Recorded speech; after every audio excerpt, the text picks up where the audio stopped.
Our next speaker, I don't have an intro for you, but there is no intro for you. My dear friend, Donna Ludwinski, many of you probably know. She and I have kind of been in the neuroblastoma business for about 25, 30 years or so. She lost her son, Eric, many years ago to neuroblastoma, and she's been a huge patient advocate for part of the NANPAC, the Parent Advisory Committee, and various other organizations within the government as well.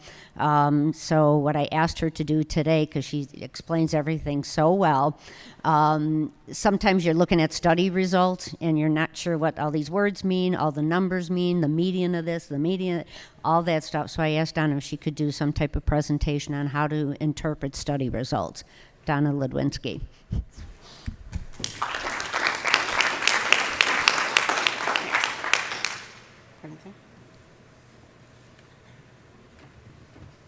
Oh, there it is. Okay.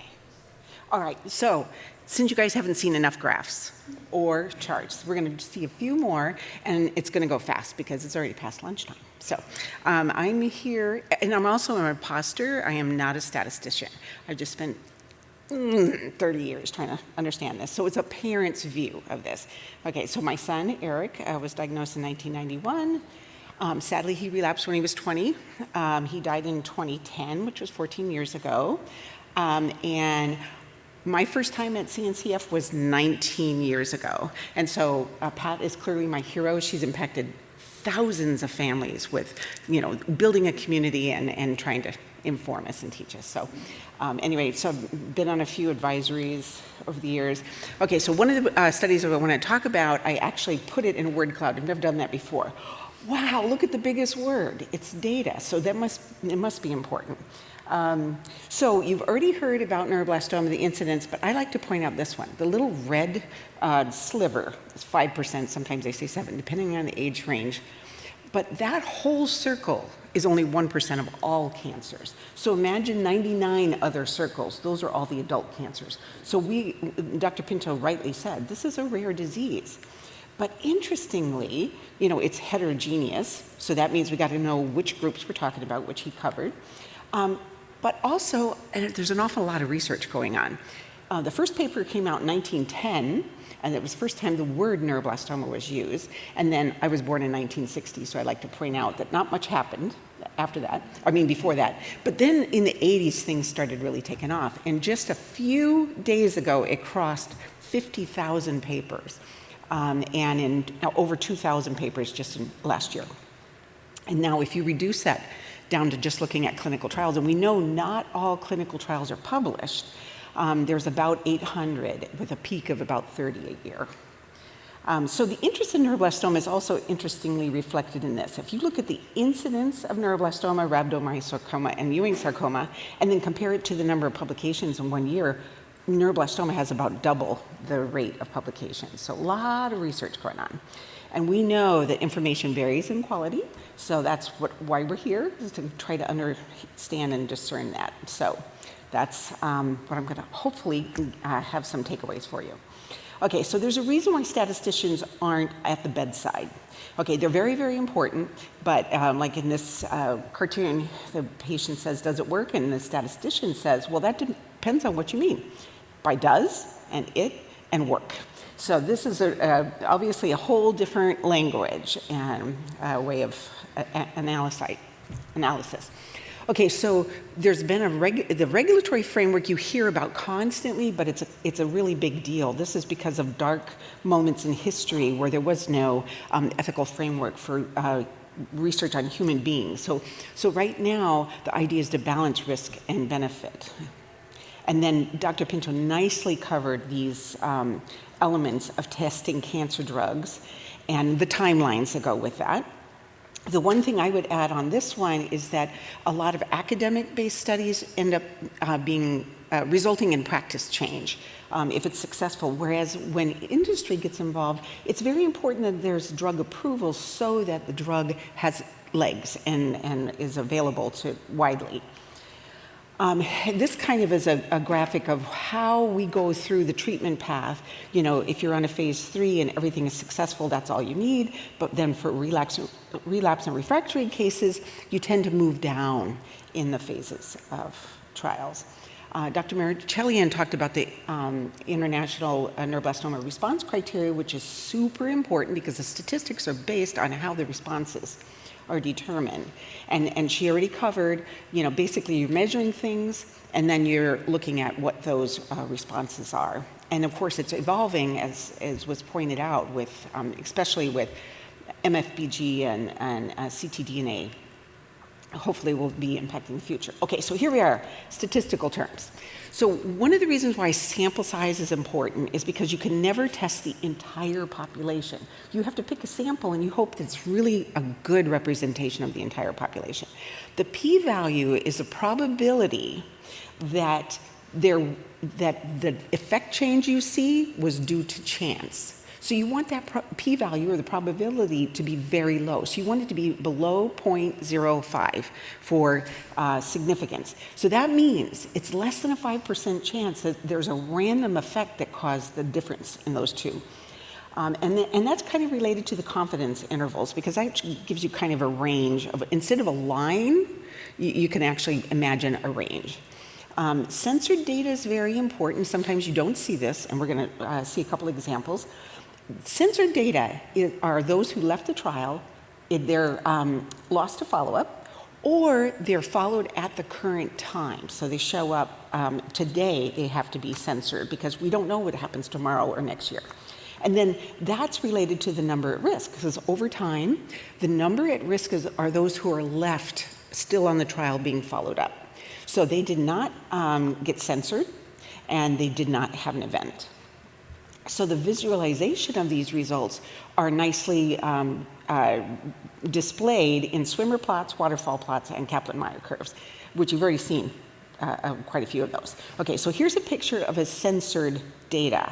Each one of those marks means that either, like on the picture it shows this one was followed up just over 2 years. There's a censor because we don't know what 3 years or 4 years or 5 years is going to look like for that patient. But you have to remember they're also lost to follow-up, can be on there, or they left the trial. Okay, so you already heard about this trial, so this will go quickly. I'm just going to point out a few things. I like this paper because I had all three graphs. Dr. Marichelian already pointed out the schema. So you had the three groups. The first group was kids getting single agent. The second group was adults getting single agent. And then the third group got combination with chemotherapy. All right, so here's a picture of all three of the swimmer plots. It's at a glance, you can see the second group, which is the adults, look like they had a little bit, slightly better results, simply because you could see more complete responses, you see a few more partial responses. The bottom group had a small number of patients and less follow-up. Okay, so this is a zoom in on the first group. So these are the kids. You can see the dose levels on the left, which is nice. You see the patient numbers on the next column. Then you can actually see the ALK aberrations that they had. You'll notice the first one is starred because that child had a germline mutation.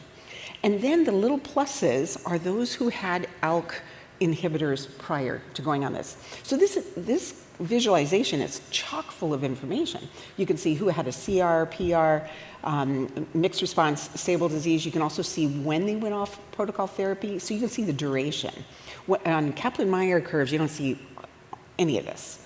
The striped were MICN amplified, and the little yellow triangles are the best overall response when it was attained. Okay, so this is adults. You can see one patient went up to 4 years, and this is a waterfall plot you already saw. And this is the soft tissue waterfall plot. So the prior one was the MIBG response. This one is a soft tissue change. So you can see they look different, but similar. Okay, so now we're on the Kaplan-Meier curve. The interesting thing to look at with Kaplan-Meier curves is check to see if they have the numbers at risk at the bottom. So you see at time 0, you have all the patients. So in the first group, we had 24, the second group had 15, last group there were 9. But you can see very quickly the numbers drop down That means, again, either censored or there was an event. So on the left, it was an event. On the right, it's a death. So what that means is you can't infer an awful lot from the right side of the graph. You really need, for the data to mature, is the graph will change over time if those patients are followed longer. Okay, so here's another example. This is a randomized phase 2 that was just published. In 2012, I was at a meeting and an abstract was presented on this combination. It's called RIST. It's rapamycin and dasatinib given with irinotecan and temozolomide. And the Germans had noticed an 80% response rate in a small set of kids. That sounds amazing, right? Okay, so then they started a randomized trial, it went pretty long. It started in 2011 and went to 2012, was at 40 sites in Germany. They accrued 129, randomized 1-to-1. The median follow-up is very long. It was 6 years. And the progression-free survival for the risk group was 11 months, and the progression-free survival for the irinotecan temozolomide group was 5 months. So that's significant, right? So the p-value for this study was 0.019, which is really good, right? That's way less than 0.05. Now, the reason why I like to call this out, this is open access. In this paper, there's an elegant discussion about all of the factors going into it, including subsequent therapies. And they have a really nice discussion on the statistics. It's really readable. But so when we look at the Kaplan-Meier curves, well, first of all, commending them because they have the numbers at risk and the numbers censoring. So you can see, because it was a long follow-up, if you go out to 6 years, there are still children being followed up. Now remember, this is a salvage therapy. So do you just stop with a salvage therapy? No, some of these went on to other therapies. And so this gives you an indication of, on the left side of the graph, it looks like pretty good response rate. But of course, this is doesn't look really curative in the long run. Okay, so this is a very old paper. This was published in 2000. There were 175 kids randomized from 1989 to 1997 in 10 countries in Europe looking at cisretinoic acid. Well, we know about cisretinoic acid, but they randomized it in kids who had a good response to initial therapy to a placebo, and this for 4 years. Now, the big difference is they were doing 1/8 the dose of what the phase 3 study that was happening in the US in the 90s. Did 1/8 the dose daily, continuously, for 4 years. Okay, so what do the results look like? Looks like not much difference. But here's the interesting thing in the fine print. Notice it's not on the graph. You have to read the paper.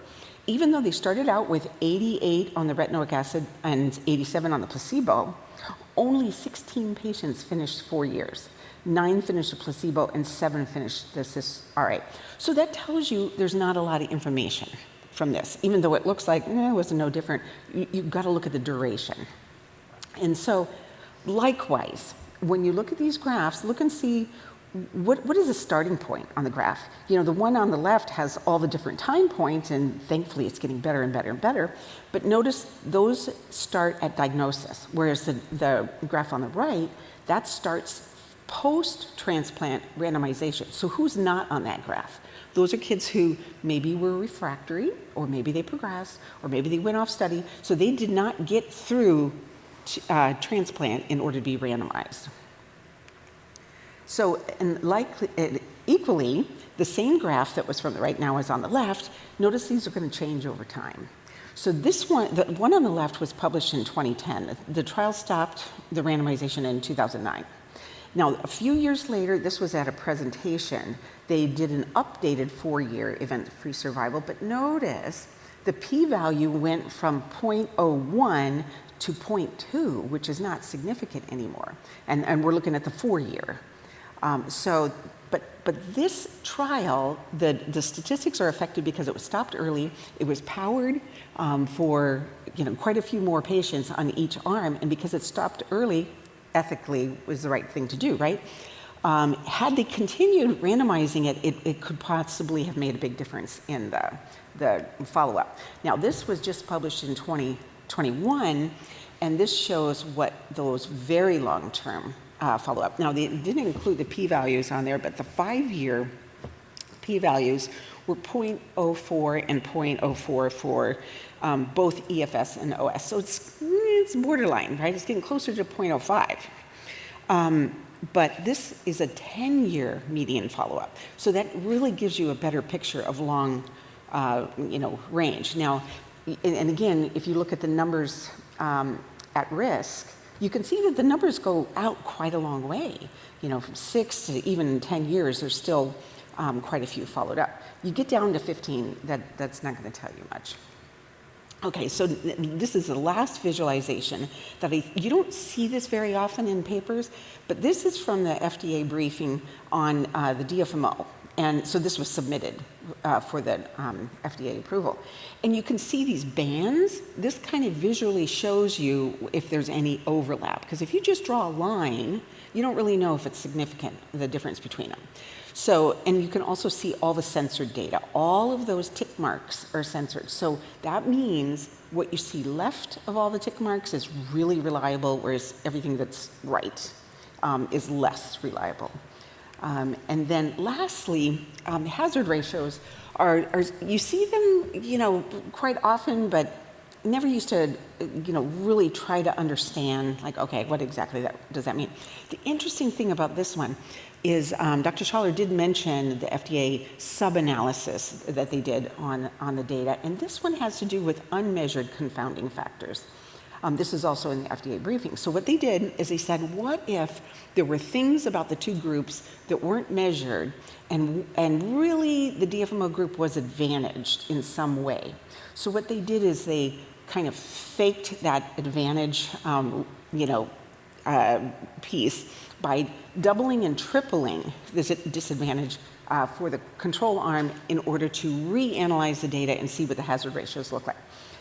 So a hazard ratio of 0.05 means that the chance of events in that group is 50%. So half of the events will occur in a group that has a hazard ratio of 0.05. If you had a hazard ratio of 2, that means double the rate of events. If you look in the last column, it shows the adjusted hazard ratio, even with all of these kind of make-believe scenarios, was still hovering around 0.5. So this is one of the reasons why they really sliced and diced the data in order to make sure they weren't missing something. And again, you don't see analysis like that very often. So in summary, the things you want to look for is the sample size and the eligibility. I mean, is this, you need to think about, is the eligibility, does that fit my kid? If we're trying to decide. Look at the censored data and the number at risk. And then those p-values are important. And the confidence intervals. Looking at median follow-up, a lot of papers are published with very early median follow-up, which, it's just a quick snapshot. You don't really know what's going to happen after that. And especially showing late events, kind of like with the dinutuximab late follow-up. And then the response rates. That's the initial, effect on the tumor, the event-free survival, and the overall survival, and then the hazard ratio. And so when you're looking at the data to interrogate, you say, well, wait, are these the characteristics of the patients? Is that like my kid? Did patients drop out, and why? What's the duration of the therapy, and what's the response? And is it tolerable? And were there any serious side effects? But so ultimately, with trying to analyze evidence, we have to look at the best we can into the evidence, but ultimately we have to go with the information we have, and that's the best we can do. Thank you, Pat. I wanted to make sure we got to lunch. Thank you, Donna.